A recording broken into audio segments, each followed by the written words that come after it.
Hello everyone, welcome to spark up classes. This is Suman Yadav. आप सबके लिए एक इम्पॉर्टेंट अपडेट है कि एम्स की काउंसलिंग स्टार्ट हो चुकी है।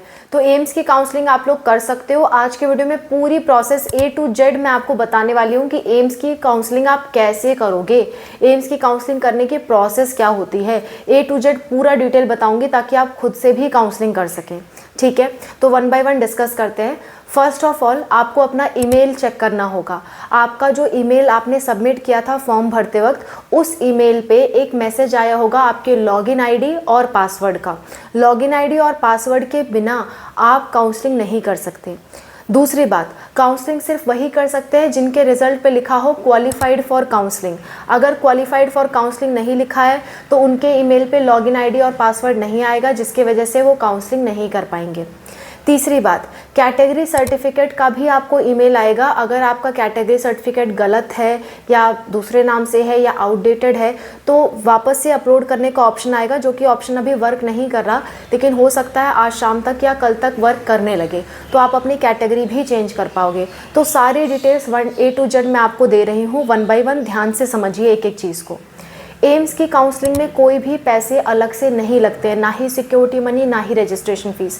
एम्स की काउंसलिंग में आपको 1 रुपया भी नहीं देना होता है।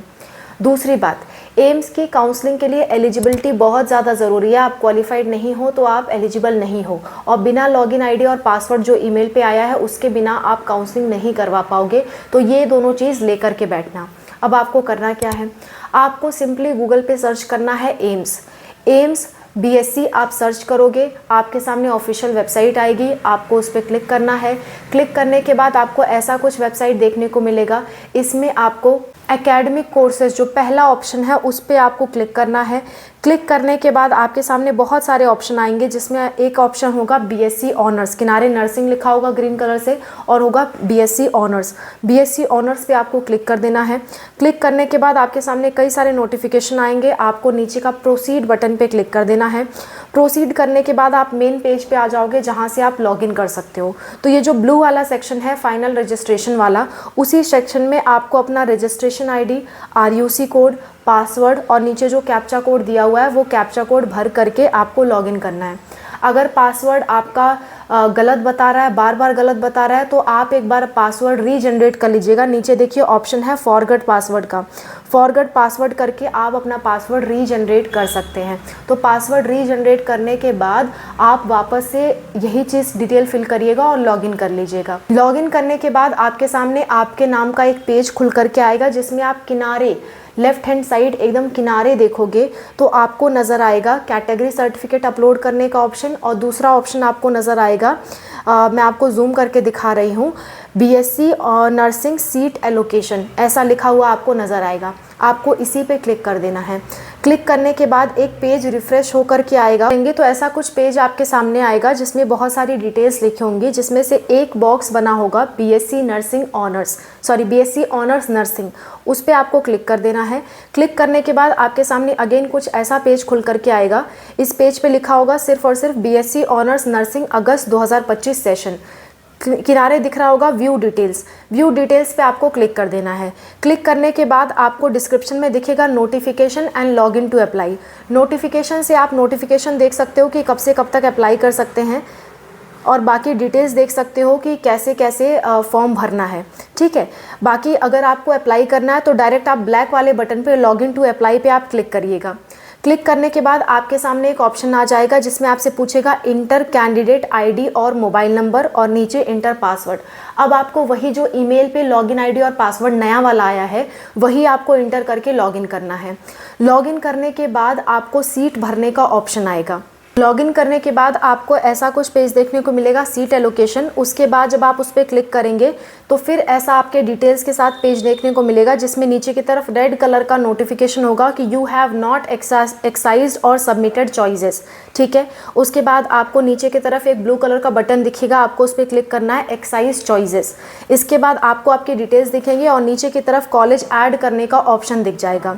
कॉलेज ऐड करने के ऑप्शन में देखिए आपको एक किनारे से सारे एम्स के नाम 18 एम्स के नाम दिखेंगे और किनारे एक बटन दिखेगा ऐड चॉइस। ऐड चॉइस पे आप क्लिक करोगे तो वो कॉलेज ऐड होता चला जाएगा और नीचे की तरफ ऐड होता दिखाई देगा।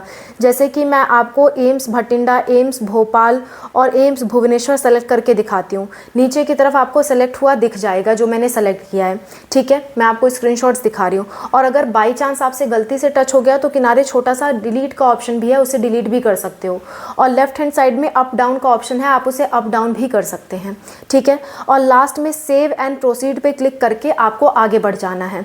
सेव एंड प्रोसीड पे जब आप क्लिक करके आगे बढ़ोगे तो उसके बाद सबमिट एंड लॉक चॉइसेस का ऑप्शन दिखेगा, ठीक है। सबमिट एंड लॉक चॉइसेस आपने एक बार कर दिए तो आप फिर बैक नहीं आ सकते। आप बैक आने के चाहोगे भी तो नहीं आ सकते। सबमिट एंड लॉक करने के बाद आप सेव तक तो चल सकता है, लेकिन सबमिट एंड लॉक के बाद आप वापस नहीं आ पाओगे। एंड कई बार ऐसा भी देखने को मिल रहा है, कई सारे स्टूडेंट्स में सेव एंड नेक्स्ट का ऑप्शन नहीं मिल रहा, direct submit and lock choices का ऑप्शन मिल रहा है। लॉक करने के बाद आप अपना पेज ये जो चॉइसेस का है वो डाउनलोड कर लीजिएगा, वो काउंसलिंग में आपके हेल्प आएगा। तो ये सारी बातें हैं आपके एम्स काउंसलिंग से रिलेटेड। एम्स काउंसलिंग की डेट्स क्या रहने वाली हैं मैंने इस वीडियो में बता दिया कि कब से कब तक काउंसलिंग चल रही है, उसको भी आप देख सकते हो। इसके अलावा कोई दिक्कत, कोई परेशानी आती है एम्स की काउंसलिंग में, आप कमेंट करिए। ये तो फर्स्ट राउंड की बात थी, ऐसे ही सेकेंड राउंड होगा, लेकिन सेकेंड राउंड में थोड़ा और ध्यान रखने की बात होगी।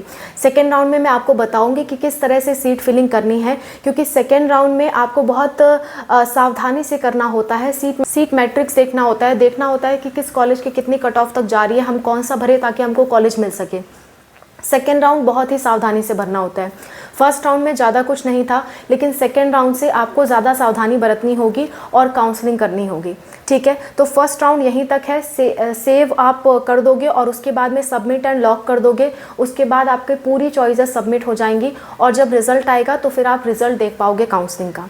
Okay, so that's all about the video. I hope this video is helpful for you. AIIMS round 1 की पूरी काउंसलिंग की डिटेल मैंने A to Z आपको बता दी कि कैसे कैसे करनी है।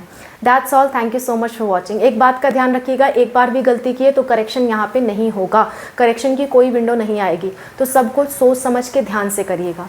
That's all, thank you so much for watching. Wish you all the best. Bye, take care.